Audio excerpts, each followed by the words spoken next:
Bonjour, ravi de vous retrouver pour un nouveau JT dans l'actualité vélisienne cette semaine. Après les restaurants et le cinéma, c'est à Londe que nous vous emmenons pour en savoir un peu plus sur le programme à venir. Le dimanche 30 mai, c'est la fête des mères et à cette occasion, nous nous sommes rendus chez un fleuriste pour en savoir un peu plus sur l'impact économique de cet événement. Enfin, mercredi 26 mai, s'est tenu le conseil municipal du mois de mai, un petit conseil municipal que nous vous résumons. Après les restaurants et cinéma, c'est à Londe que nous vous emmenons pour vous présenter le programme des semaines à venir. À commencer par l'exposition vitrine de Jean-Baptiste Sauvage, un artiste qui travaille essentiellement sur des formes dites in situ.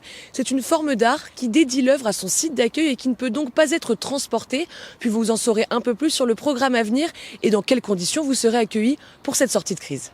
Ce que l'on voulait faire avec l'exposition vitrine de Jean-Baptiste Sauvage, c'est vraiment tourner le centre d'art vers l'extérieur et aussi vers l'espace public. La commande et la discussion qu'on a eue avec l'artiste s'est directement orientée vers l'ensemble de la ville à travers une installation lumineuse qui accompagne le coucher du soleil et le lever du soleil, avec une pièce qui s'active au fur et à mesure du crépuscule et de l'aurore, où le centre d'art se réveille et aussi se révèle, si l'on veut, à l'ensemble des publics.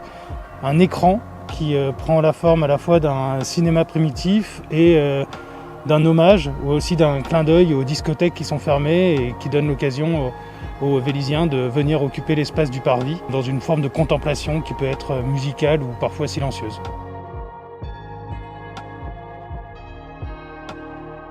Quelles sont les grandes dates et programmes à venir à Londe ? Alors notre saison se termine, elle est presque terminée, même si les théâtres rouvrent, nous il ne reste que 2 événements en salle. On va avoir le festival du court-métrage, qui est un rendez-vous très apprécié, très attendu par les Vélisiens. Alors un changement d'horaire, ça sera à 19h30 à noter. Et après le spectacle Les Trois Mousquetaires, qui fait aussi partie de la saison, qui est une forme un peu spéciale.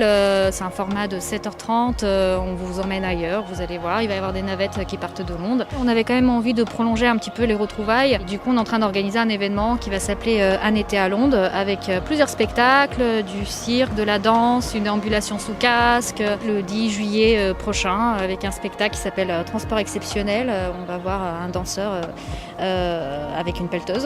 Donc c'est assez exceptionnel. Donc soyez attentifs, on va commencer à communiquer dessus très prochainement. Comme tous les derniers dimanches de mai, place à la fête des mères qui aura lieu cette année le 30 mai.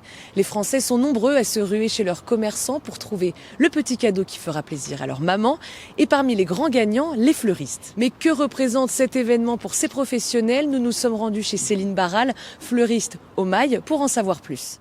Les fleurs sont prêtes à être arrangées en bouquet chez Céline Barral pour cette nouvelle fête des mères. Roses, pivoines, lys, orchidées. Chaque année, les Français sont nombreux à se rendre chez leur fleuriste pour gâter leur maman.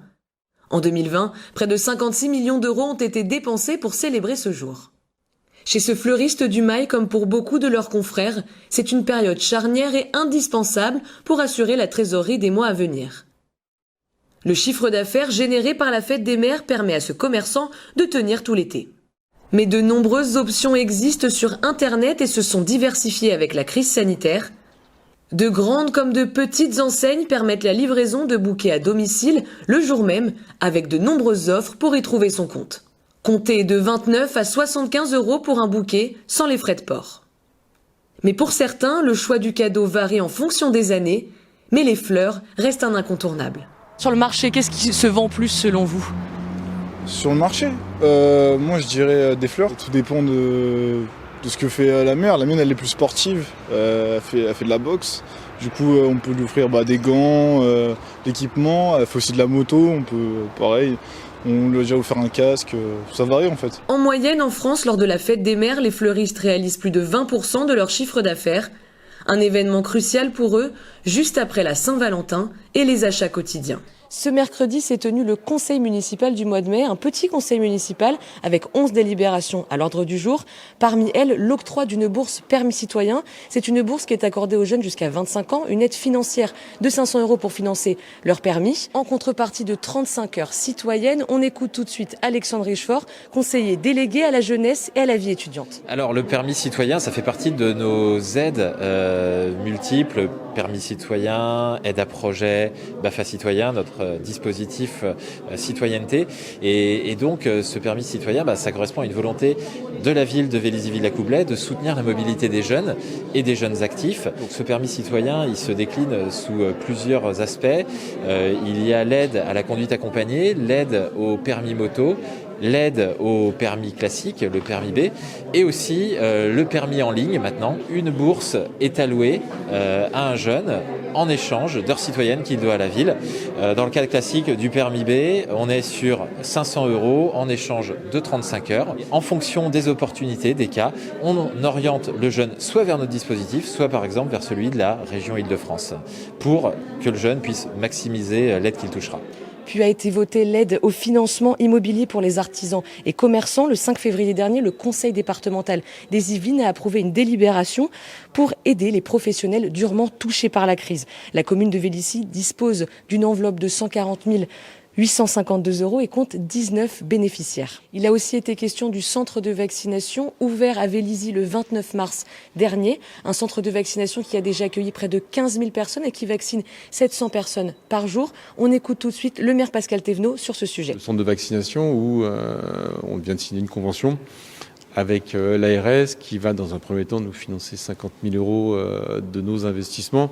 Pour donner un peu une idée, à fin juin, en dehors des frais de personnel, on aura dépensé plus de 160 000 €. Le changement aussi, c'est que vous avez vu qu'il y a des nouveaux emplois qui sont des emplois d'été en fait, et on a aussi mis 6 pour compléter le personnel du centre de vaccination, puisque pour le faire tourner, c'est à peu près 30 agents. Les associations ont repris leurs activités la semaine dernière, donc ce qui fait qu'on a moins de personnel. Donc même si je dépouille un peu tous les services tous les jours, mais pour le bon fonctionnement, là maintenant, il faut en plus des bénévoles qui participent tous les jours.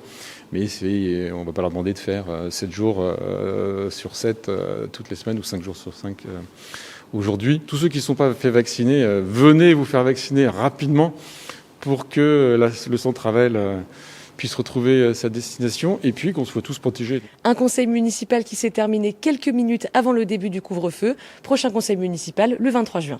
Votre JT est maintenant terminé. Merci beaucoup de nous avoir suivis. Et je vous rappelle que demain, samedi 29 mai, à l'espace Glisse et Multisport Alain Garcès, se tiendra l'événement sport et culture urbaine. Un événement dédié aux cultures urbaines, du skateboard, du longboard, du hip-hop à découvrir samedi 29 mai. Et quant à moi, j'aurai le plaisir de vous retrouver la semaine prochaine pour un nouveau JT.